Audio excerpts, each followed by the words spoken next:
देखिए क्या होता है कि ये जो वर्ब्स होती है ये दो टाइप की होती है। एक होती है आपकी फाइनाइट वर्ब, ठीक है। एक होती है नॉन फिनिट। एक फिनिट होती है, एक नॉन फिनिट होती है, ठीक है। तो इसके अंदर यहाँ पे ये जो हम टेंस वॉइस नरेशन पढ़ते हैं ना, ये सब इसके अंदर आता है। और ये जो नॉन फिनिट वर्ब होती है इसके अंदर आपके काफ़ी सारी चीज़ें आती है। जैसे इसमें आपका इन्फिनेटिव्स आता है। उससे भी पहले एक और चीज़ आती है। सबसे पहले आपका पार्टिसिपल आता है, उसके बाद आपका इन्फिनेटिव्स आता है, उसके बाद आपका जीरंड आता है। तो ये जो आपके सिलेबस में दिया है ना, देखना आप, आपको दिख जाएगा। तो हाँ आशुतोष अभी बताते हैं ना, अभी बताएंगे। हाँ बिल्कुल, पीएनएसटी के लिए भी है ना, 100% कैसी बात कर दी। ये नॉन फिनिट के अंदर आता है, पार्टिसिपल, इन्फिनेटिव्स, जीरंड। उसके बाद में ये जो पार्टिसिपल है ये पूरा एक चैप्टर है जिसके अंदर तीन टाइप के पार्टिसिपल होते हैं आपके। पहला जो होता है वो होता है प्रेजेंट पार्टिसिपल। दूसरा जो होता है वो होता है पास्ट पार्टिसिपल। तीसरा जो होता है वो होता है परफेक्ट पार्टिसिपल। मतलब कि ये पूरा एक चैप्टर है पार्टिसिपल नाम से। Present participle, past participle, perfect participle. उसके बाद आगे चलेंगे तो इन्फिनेटिव्स में फिर दो चीज़ें आती है। इन्फिनेटिव्स के अंदर आपका आ जाता है फुल इन्फिनेटिव्स, और एक आ जाता है आपका बेयर इन्फिनेटिव्स। समझ गए? अब यहाँ पर ये ग्रामर का पोर्शन है, मैं पहले बता दूं। जिस भी आप किसी भी एग्जाम की तैयारी कर रहे हैं उसमें अगर ग्रामर आपसे पूछा जा रहा है तो ये आएगा, ठीक है। चलो, अब यहाँ पे आप देखिएगा, ये जो पार्टिसिपल है, सबसे पहले तो नॉन फिनिट वर्ब क्या होता है। नॉन फिनिट वर्ब वो होती है जो किसी भी सब्जेक्ट से या किसी भी टाइमिंग से इसका कोई लेना देना नहीं होता है। लेकिन जो फिनिट वर्ब होती है इसका सब्जेक्ट से भी लेना देना होता है और टाइमिंग से भी लेना देना होता है। जैसे टाइमिंग में आपने देखा होगा present simple tense, present continuous tense, past simple tense, past continuous tense, ये सब इसी का पार्ट है। और आपने ये भी देखा होगा हम आई के साथ प्ले लगाते हैं, प्लेज नहीं लगाते हैं, तो वो होती है फिनिट वर्ब। लेकिन नॉन फिनिट वर्ब में आई से कोई लेना देना ही नहीं है इसका, समझ गए? सब्जेक्ट से कोई लेना देना नहीं होता है। ये मैं आपको ऐसा ही बता रहा हूँ आपके सिलेबस में क्या है। तो एक तो नॉन फिनिट वर्ब अगर है तो उसके अंदर पार्टिसिपल आता है। पार्टिसिपल में तीन होते हैं, प्रेजेंट, पास्ट, परफेक्ट। ये जो प्रेजेंट पार्टिसिपल होता है ये किसी वर्ब के साथ जब आईएनजी लगता है। पास्ट पार्टिसिपल जब किसी वर्ब के साथ थर्ड फॉर्म लगता है। और परफेक्ट पार्टिसिपल जब किसी वर्ब के साथ आईएनजी और साथ में थर्ड फॉर्म लगता है। मुझे पता है आपको कुछ भी समझ में नहीं आ रहा होगा अभी, ठीक है। लेकिन ये अभी चैप्टर शुरू ही नहीं किया मैंने, ये तो चैप्टर बता रहा हूँ कि क्या होता है, ठीक है। अभी इसको देख लो पहले। इसके बाद जो फुल इन्फिनिटिव्स होता है इसमें आता है टू प्लस वर्ब का फर्स्ट फॉर्म। जो बेयर इन्फिनिटिव्स होता है इसमें केवल वर्ब का फर्स्ट फॉर्म। और जो जीरंड होता है उसमें आता है वर्ब के साथ आईएनजी। तो आज जो मैं प्रश्न करवाने वाला हूँ वो प्रश्न इसमें से होंगे, इसमें से होंगे, इसमें, मतलब चैप्टर नहीं पढ़ा रहा हूँ, चैप्टर तो मैंने आपको पढ़ा रखा है, वहाँ पे देख लेना आप कोर्स के अंदर। यहाँ पे मैं आपको क्वेश्चन की प्रैक्टिस करा रहा हूँ, ठीक है। तो क्वेश्चन जो होंगे उसमें जो ऑप्शन होंगे वो इसमें से होंगे। बात समझ गए?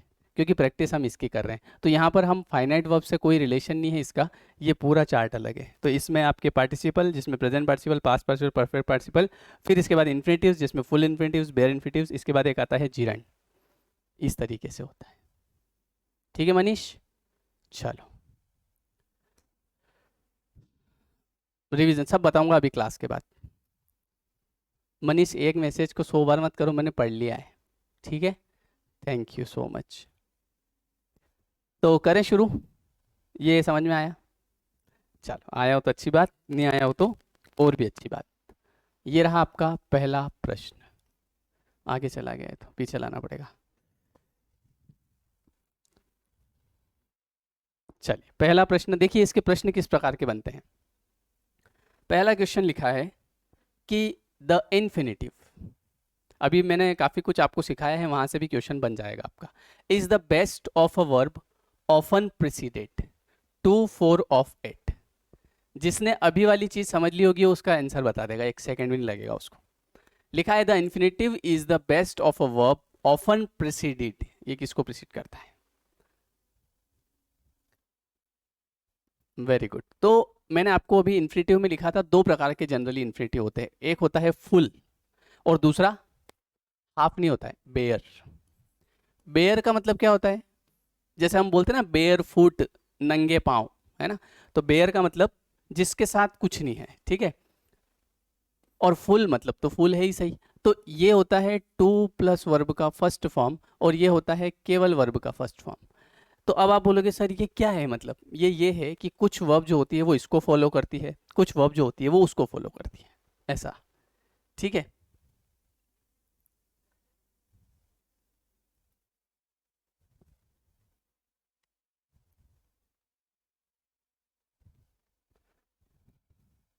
अब मैं एक क्वेश्चन देता हूं आपको, ठीक है। पहले तो इसका सॉल्यूशन ये रहा टू। भैया इन्फिनेटिव जो होता है वो वर्ब के साथ में क्या लेके आता है? तो वो टू लेके आता है, बस, टू प्लस फर्स्ट फॉर्म, ऐसा। अब मैं आपको एक क्वेश्चन पूछता हूँ, देखो, जैसे ही मेड मी ब्लैंक, ऐसे प्रश्न आएंगे इसके। अब देखो प्रश्न में, ऑप्शन में क्या, ऑप्शन में ये कि ही made me go, he made me, अरे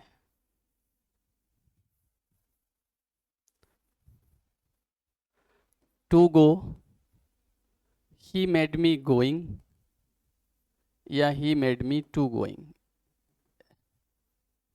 समझे? सर जी आपसे संपर्क कैसे करें? बताएंगे अभी, है ना, अभी क्लास के बाद सब बताएंगे। आप अभी पहले क्वेश्चन तो करो।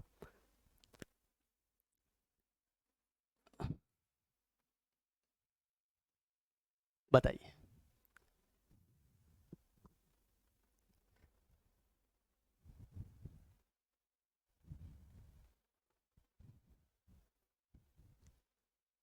मैं बार बार कोर्स का नहीं बताता हूँ बीच में, है ना, कि ये कोर्स है इसको ले लो, क्योंकि जितने यूट्यूब पे आते हैं ना, अ, उसके 4 गुने लोग ऑलरेडी कोर्स में हैं। तो मुझे पता है कि ऑलमोस्ट सभी हैं, तो मुझे कहने की ज़रूरत नहीं पड़ती है वैसे भी, ठीक है।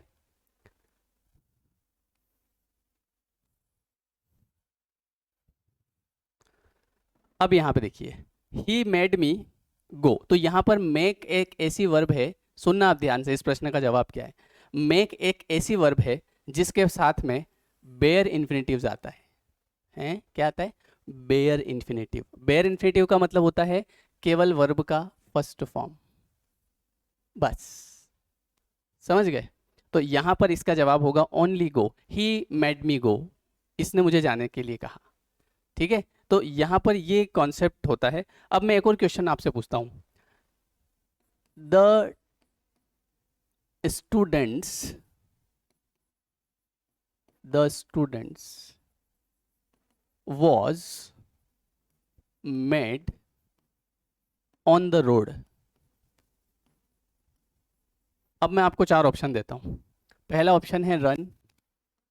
देखो ये कुछ लोग ऐसे होंगे जो बोलेंगे कि सर ये क्या है तो होता क्या है कि जब नहीं पढ़ा हुआ होता है ना तो वो अजीब लगता है, ठीक है।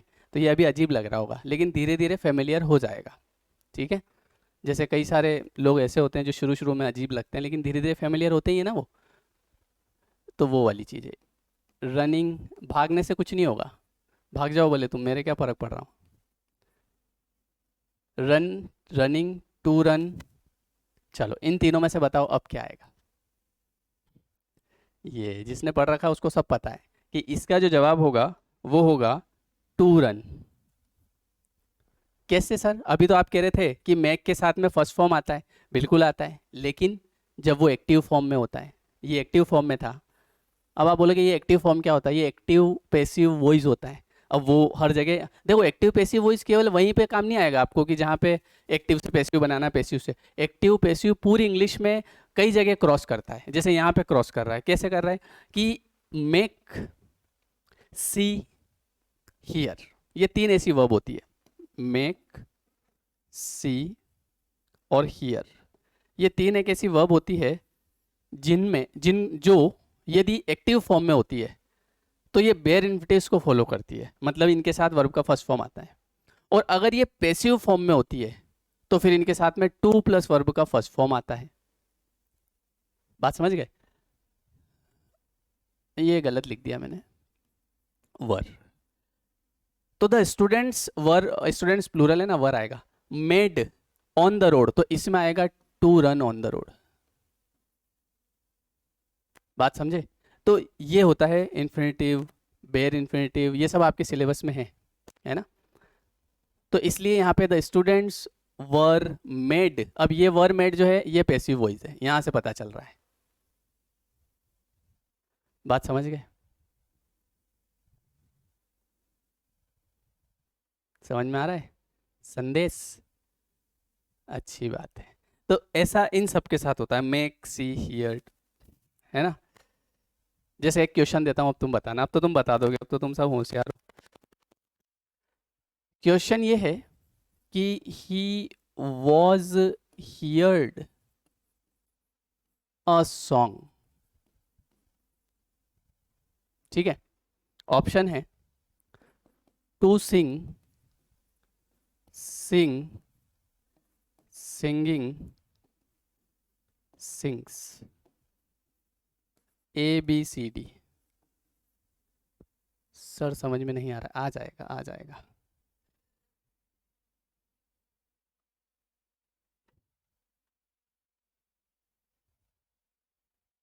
बताइए अब इसमें क्या लगा दूं, अब आप देख के बता दो क्या आएगा।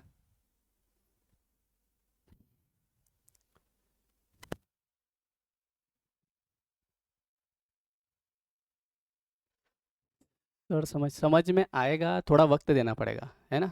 पहली पहली बार जब मेरा भी वीडियो खोल के देखा होगा तो मेरी शक्ल नहीं अच्छी लगी होगी तुमको, बोले हैं ये क्या है, इंग्लिश पढ़ाएगा क्या है?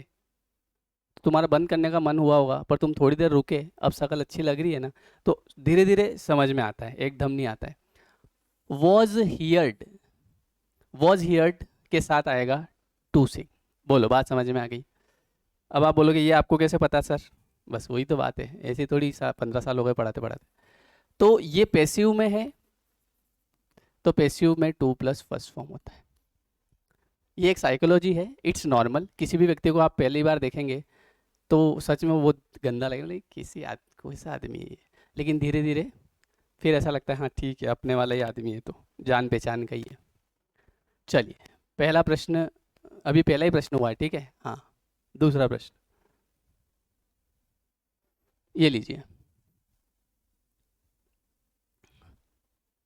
ज्योति हो जाएगा, नी है ना, तो हो जाएगा, चिंता मत करो, ठीक है। I love to dance, wow.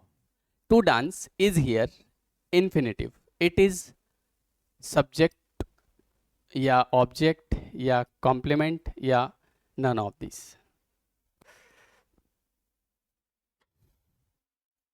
बोलिए। बहुत आसान सा प्रश्न है। आई लव टू डांस, तो इसमें जो टू डांस है वो यहाँ पर क्या है? सब्जेक्ट ऑफ द वर्ब है, ऑब्जेक्ट ऑफ द वर्ब है। तो बड़ा ही आसान है, देखिए ये चूंकि ऑब्जेक्ट फॉर्म में आ रहा है लास्ट में, तो इसलिए इसका सही जवाब होगा ऑप्शन नंबर बी। इसके प्रश्न ऐसे ही आएंगे परीक्षा में, ठीक है। अगला क्वेश्चन देखिए जरा। हाँ अब बताओ, अब भी पढ़ा दिया मैंने, मजाक मजाक में, पढ़ाना नहीं था मेरे को। अच्छी बात है राकेश।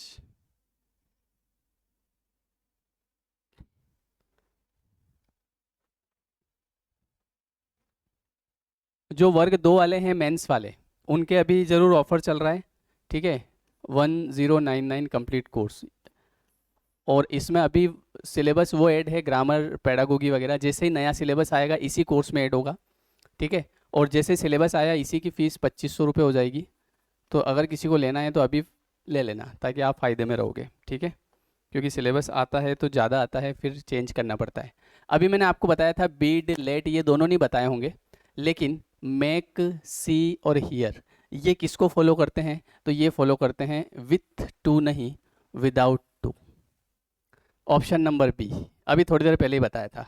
अब मैं आपको एक छोटा सा एग्जाम्पल देता हूँ, है ना। छोटा सा एग्जाम्पल ये है जिससे आपको समझ में आ जाए। हम किसी को बोलते हैं कि चलो, क्या बोलते हैं? चलो। तो हम बोलते हैं लेट्स गो। हालांकि हम तो चलें ऐसा बोलते हैं तो भी यूँ बोलते हैं लेट्स गो, है ना। और चलो बोलते हैं तो भी लेट्स गो, हमारा तो एक ही चीज़ है लेट्स गो। लेकिन देखो जब हम किसी को बोलते हैं कि चलें तो उसको ऐसा बोलते हैं,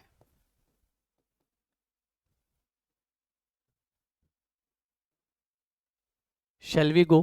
क्योंकि जब कोई सेंटेंस इंट्रोगेटिव होता है तो आई और वी के साथ शैल का यूज़ किया जाता है। ये चले हैं, क्यों भैया चलें क्या? सामने वाले ने बोला 2 मिनट रुको, चल रहे हैं अभी। भैया चलें क्या, मेरे जल्दी हो रही। तो फिर सामने वाले भैया ने बोला चलो, तो वो बोलेंगे लेट्स गो। तुम मत बोलना बार भैया लेट्स गो, भैया लेट्स गो, लेट्स गो नहीं भैया शैल वी गो, चले। तो वो बोलेंगे चलो। तो दोनों में डिफरेंस है। अब बात करते हैं इसके बारे में। तो ये जो लेट्स गो है ना, ये वास्तव में लेट अस और गो है। तो यहाँ पे प्रश्न जो आपसे पूछा था कि verbs like beat, let, make, see and hear ये किसको फॉलो करती है? विदाउट टू को। कैसे? आपके सामने एग्जाम्पल है, देखो।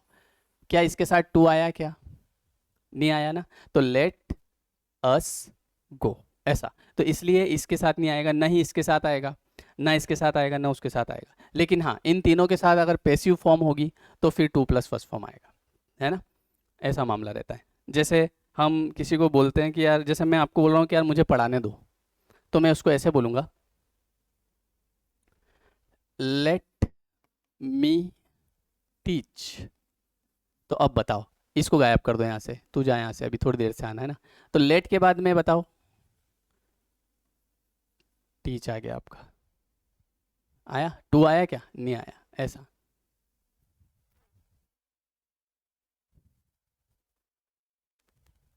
सर आपने कहाँ से सीखी इंग्लिश इतनी? कहाँ से सीखी हूँ? यहीं से, इसी धरती पे आने के बाद ही सीखी मैंने।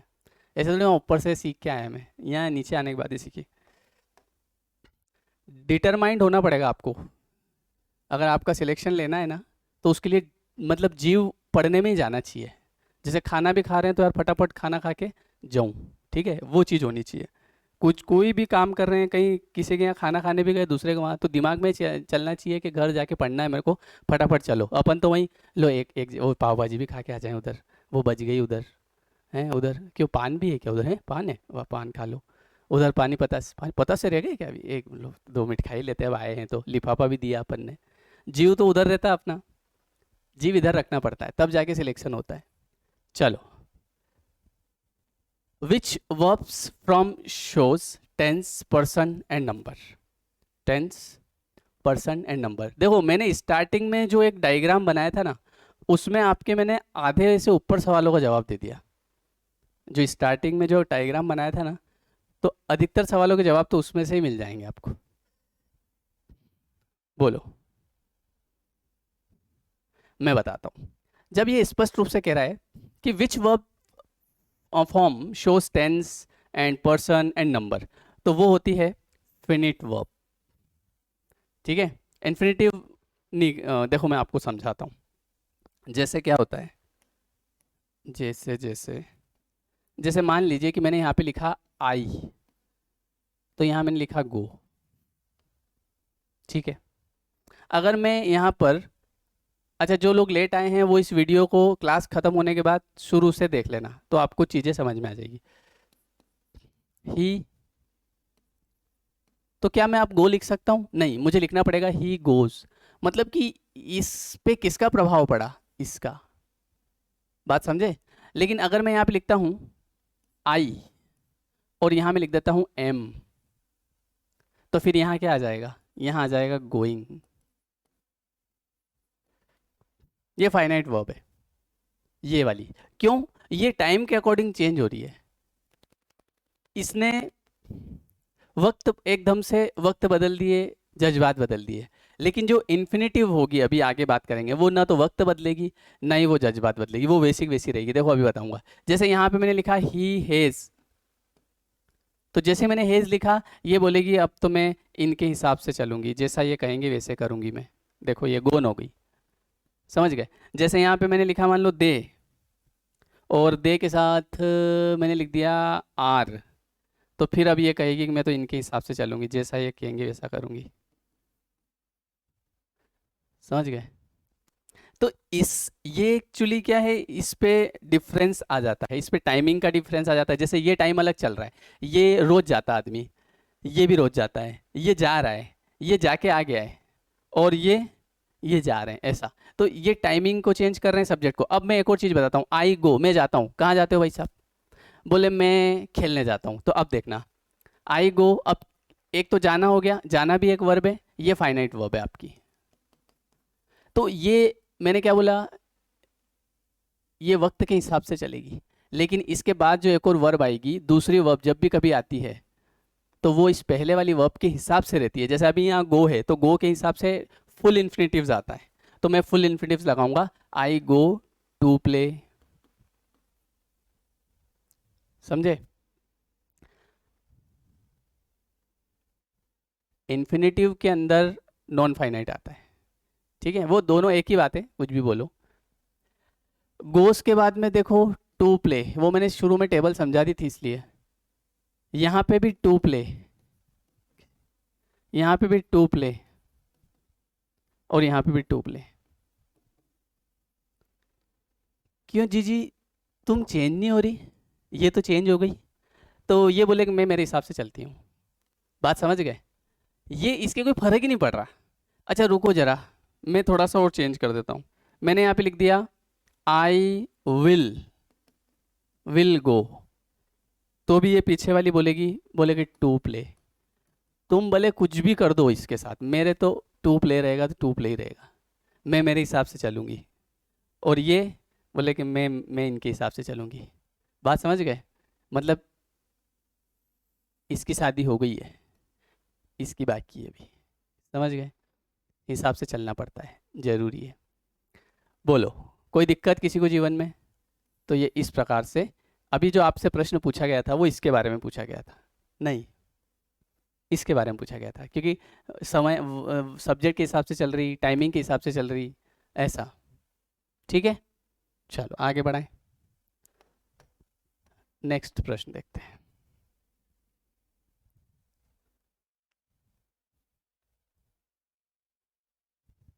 ये देखो, विच वर्ब फॉर्म शोज टेंस, कौन सी वर्ब है जो टेंस को शो करती है? तो अभी हमने आई गो, आई एम प्लेइंग है ना, तो वो आपकी हो गई फाइनाइट वर्ब। चलिए अगला प्रश्न ये रहा आपके सामने, प्रश्न क्रमांक 5।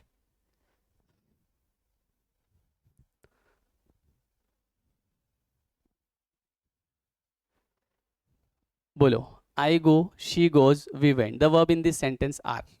अब बताओ कौन सी है? बड़ी आसान है, अभी पूरा समझाया, पूरा इतना बड़ा।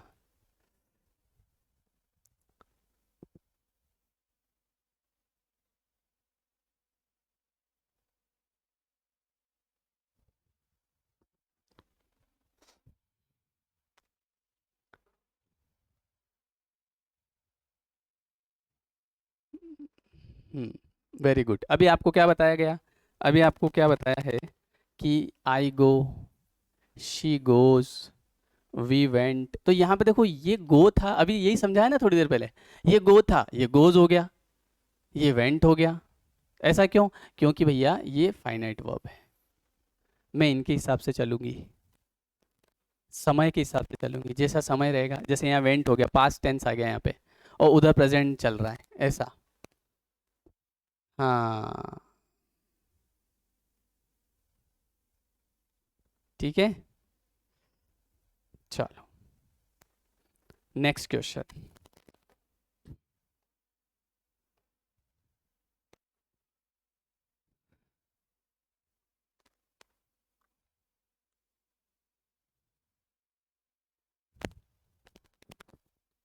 ये कौन लिख रहा था अभी? प्यार में धोखा मिला, राम सिया। बेटा ऐसा कुछ नहीं होता है, ठीक है। हाँ, ये थोड़े दिन का वो रहता है, और फिर बाद में ज़िंदगी भर आदमी पछताता रहता है। इसलिए पढ़ाई कर लो और कुछ बन जाओ, नहीं तो घर वाले भी इज्जत नहीं करेंगे। ये कड़वा है पर सत्य है। ठीक है, घर वाले भी तभी पूछ करेंगे जब कुछ करोगे। अभी मैं कुछ नहीं करूँ तो मेरे घर वाले मेरे से चिढ़ने लग जाएंगे, बोले क्या दिन भर पड़ा रहता है यहाँ पे। Which verb form does not show tense, person और नंबर। अब बताओ इसका सही जवाब क्या है। जिंदगी बहुत लंबी है ना, इतनी छोटी नहीं है जितनी तुम समझ रहे हो। इसका सही जवाब है क्या लिखा है पहले पढ़ लूँ ना। Form does not show, does not show, okay भैया ये एन कर दो, ये गलती से उड़ गया होगा कहीं बेचारा ये। ठीक है, तो ये इसका सही जवाब है नॉन फाइनाइट। हालांकि ये चीज़ भी पहले समझ में नहीं आती इंसान के, जब तक वो करके नहीं देखता है। और जब करके देख लिया तो फिर तो ज़िंदगी, फिर तो दूसरा, इसमें दूसरा ऑप्शन नहीं है अपने इंडिया में। ठीक है, आप फॉरेन में होते तो आपको 100 ऑप्शन मिल जाते, इंडिया में एक बार ही मिलेगा भैया, ध्यान रख लेना। चलो, which kind of verb can not as the main verb is an independent clause. बताइए। हाँ, ये थोड़ा सवाल को समझ के जवाब दो।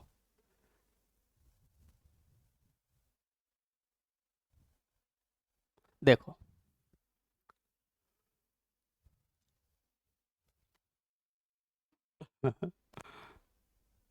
देखो, which kind of verb can not as the, इसको दो बार देखो, कभी भी परीक्षा में अगर कोई प्रश्न नहीं समझ में आए, ठीक है, तो घबराओ मत, उसको दूसरी बार पढ़ो।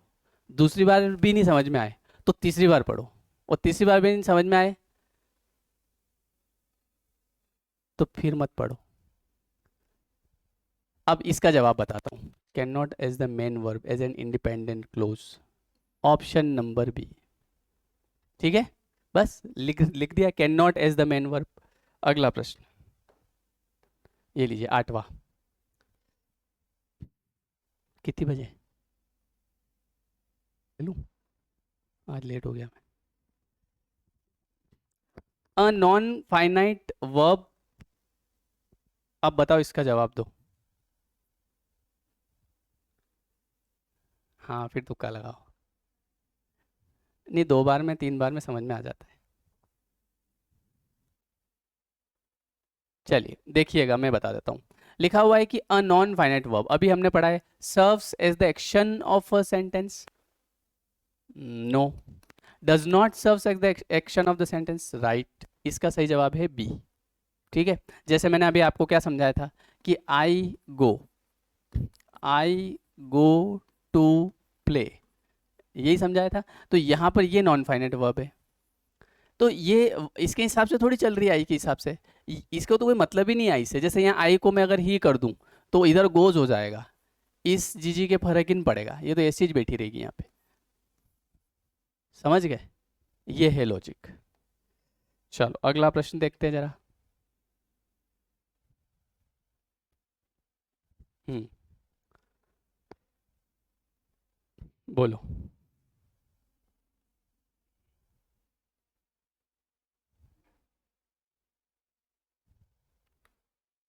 इसका सही जवाब,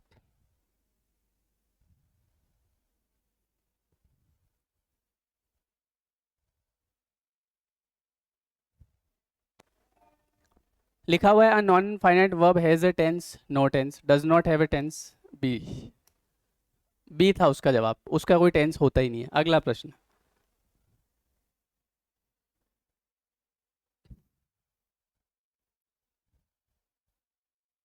अब इसमें वोकेब भी आ गई और प्रश्न भी आ गया, दोनों आ गए।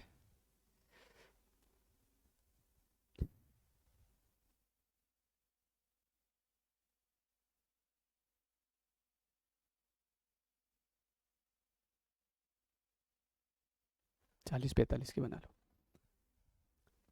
फाइनाइट वर्ब की वीडियो आएगी कोर्स में, सब आएगा, चिंता मत करो। ठीक है, देखो, द सेंटेंस में भी प्रेजेंट, पास्ट और future tense, but the non finite verb remain neutral. इसके कोई फर्क ही नहीं पड़ता है, तुम भले प्रेजेंट में जाओ न तुम पास्ट में जाओ न तुम फ्यूचर में, तुम भले कुएं में कूद के मरो। मैं तो भाई, अपन तो ऐसे ही है, हम तो भाई जैसे हैं वैसे ही रहेंगे, हमारा कोई फर्क ही नहीं पड़ना है ना। जैसा मैंने अभी पूरा टेबल बना के बताया था, पीछे एक ही चीज़ आ रही थी, टू प्ले, क्योंकि ये डिपेंड किसके ऊपर करती है, ये डिपेंड करती है फाइनाइट वर्ब के ऊपर, मतलब मेन वर्ब के ऊपर। ऐसे टाइप के तो आते ही नहीं। अच्छा, फोन आया था क्या तुम्हारे गुड़िया? यहाँ तो तुम कहते हो ऐसे नहीं आते हैं, फिर परीक्षा दे के आते हैं, फिर तो सर वो आ गए थे। सब तरह के पढ़ करना, ये सिलेबस में अगर लिखा है तो फिर कुछ भी पूछ सकता है वो। चलिए अगला प्रश्न देखिए जरा।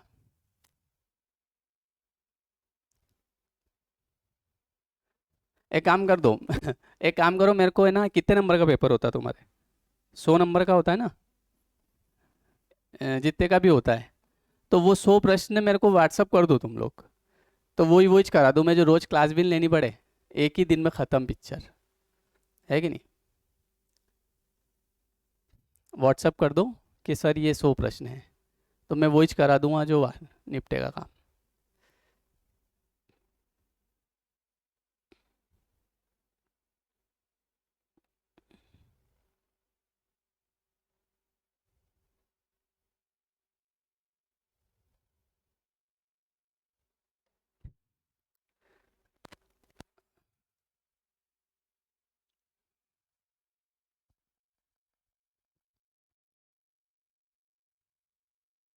चलो अब चल गई होगी।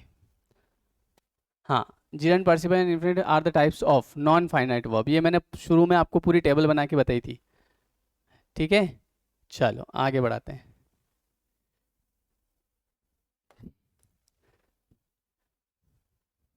नेक्स्ट क्वेश्चन,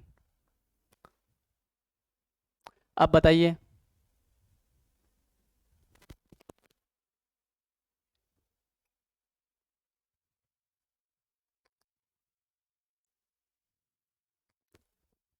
वीडियो को लाइक मत करना कोई भी, ठीक है? नहीं तो मैंने अभी पढ़ा था, एक ग्रंथ पढ़ रहा था, बोले वीडियो को लाइक करने से पाप लगता है। ठीक है, और उंगली में भी दर्द होता है, ऐसे टिक करना पड़ता तो बेचारी उंगली दर्द करती। अरे यार, आज बफरिंग हो रहा है, छोड़ो। Forms like singing and writing are the example of, तो ये किसके एग्जाम्पल है? मैंने आपको, मैंने क्या बोला कि जितने भी क्वेश्चंस है सबका सवाल पहले वाली टेबल में ही मिल गया है। देखो इधर, सिंगिंग, तो ये आपका क्या हो गया? ये आपका हो गया जिरंड फॉर्म। ये जिरंड तो इसमें है ही नहीं। हाँ, तो एक ही बात है, प्रेजेंट पार्टिसिपल। मैंने शुरू शुरू में ऐसे 3 बनाए थे, 1 2 3 करके। ठीक है, तो उसमें स्टार्टिंग में मैंने लिखा था present participle ING, past participle third form, perfect participle ING plus third form. तो ये आपका क्या है? Present participle. ठीक है, एक तरह से गलत पढ़ लिया अपन ने, रिटन और ब्रोकन लिखा है, तो ये प्रेजेंट थोड़ी है, प्रेजेंट तो आईएनजी है। मेरे यहाँ से थोड़ा पढ़ने में वैसा नहीं आता है, मैं कभी कभी ऐसे मन से भी पढ़ लेता हूँ। राइटिंग, ठीक है, आईएनजी जब लगेगा ना, तो उसमें आपका लगेगा प्रेजेंट पार्टिसिपल, तो ये है आपका पास्ट पार्टिसिपल। ठीक है, वापस से बता रहा हूँ, क्वेश्चन चेंज हो गया क्या? हाँ यार, मैं कह रहा हूँ, मैंने कहा कुछ ना कुछ गड़बड़ हो गई यार।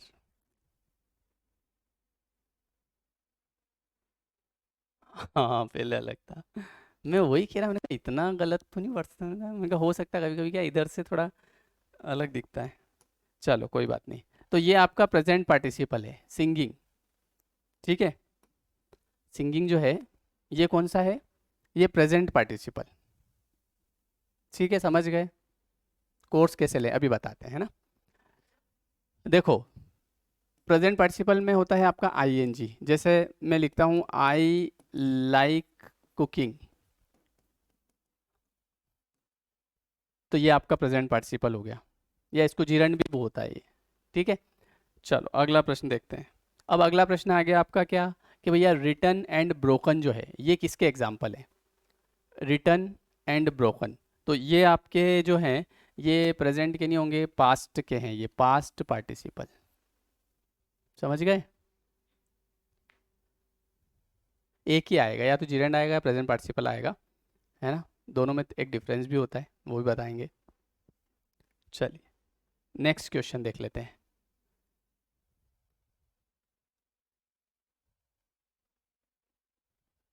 बताओ।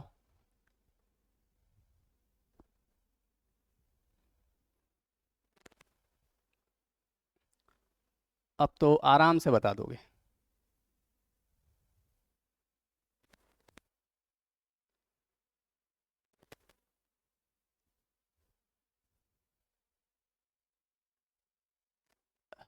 आपके अभी बताते हैं, एक सेकेंड। चलो ये एक और क्वेश्चन देखो। जिरंड जो है, राइटिंग, सिंगिंग, इन्फिनेटिव जो है to write, to sing, and participle जो है राइटिंग, रिटर्न, ये सब क्या है? Non finite verb. बोलो क्लियर है? चलो ठीक है, तो बढ़िया, अच्छा।